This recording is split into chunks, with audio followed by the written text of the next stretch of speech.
அனைவருக்கும் வணக்கம். இன்னைக்கு என்ன கேள்வி நம்ம பார்க்க போறோம்னா, விட்டு விட்டு இலக்கண குறிப்பு வரைக. அதாவது இரட்டை கிளவி, அடுக்கு தொடர், எண்ணுமை, ஒரு பொருட் பன்மொழி 4 ஆப்ஷன் கொடுத்துருக்காங்க. இதுக்கு சரியான விடை என்ன அப்படின்னு கேட்டீங்கன்னு சொன்னா அடுக்கு தொடர். அடுக்கு தொடர்னா முதல்ல என்ன? இப்போ நம்ம ஒரு பாம்பை பார்த்து பதறோம், பாம்பு பாம்பு பாம்பு அப்படின்றோம், சரிங்களா?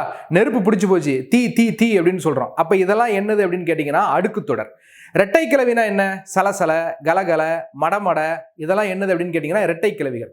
சார் இரட்டை கிளவியும் அடுக்கு தொடரும் கிட்டத்தட்ட ஒன்னா இருக்கே சார், இதை எப்படி நம்ம கண்டுபிடிக்கிறது அப்படின்னு நீங்க கேட்டீங்கன்னா, இரட்டை கிளவி பிரிக்கவே முடியாது, பிரித்தால் பொருளும் தராது. கவிஞர் வைரமுத்து கூட ஒரு பாட்டுல வந்து சொல்லியிருப்பாரு, சலசல சலசல இரட்டை கிளவி, தக தக தக தக இரட்டை கிளவி, பிரித்து வைத்தல் நியாயம் இல்லை, பிரித்து பார்த்தால் பொருளும் இல்லை அப்படின்னு சொல்லியிருப்பாரு. அப்ப பிரிக்க முடியாது, பிரித்தால் பொருளும் இல்லை, அதுதான் என்னது இரட்டை கிளவி.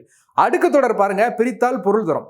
விட்டு விட்டு விட்டு, ஒரு விட்டை தூக்குங்க, விட்டுன்னு இருக்கும், அப்ப பொருள் தரும். பாம்பு பாம்பு பாம்பு, ஒரு பாம்பை மட்டும் எடுங்க, பொருள் தரும். அப்ப பிரித்தால் பொருள் தருவது அடுக்கு தொடர், பிரித்தால் பொருள் தராதது எதுன்னு கேட்டீங்கன்னா இரட்டை கிளவி. இங்க என்ன கேட்டிருக்காங்க? விட்டு விட்டு இலக்கண குறிப்பு வரைகன்னு தான் கேட்டிருக்காங்க. இதற்கு ஆன்சர் என்ன அப்படின்னு கேட்டீங்கன்னா ஆன்சர் பி, அடுக்கு தொடர். நாளை சந்திப்போம். நன்றி, வணக்கம்.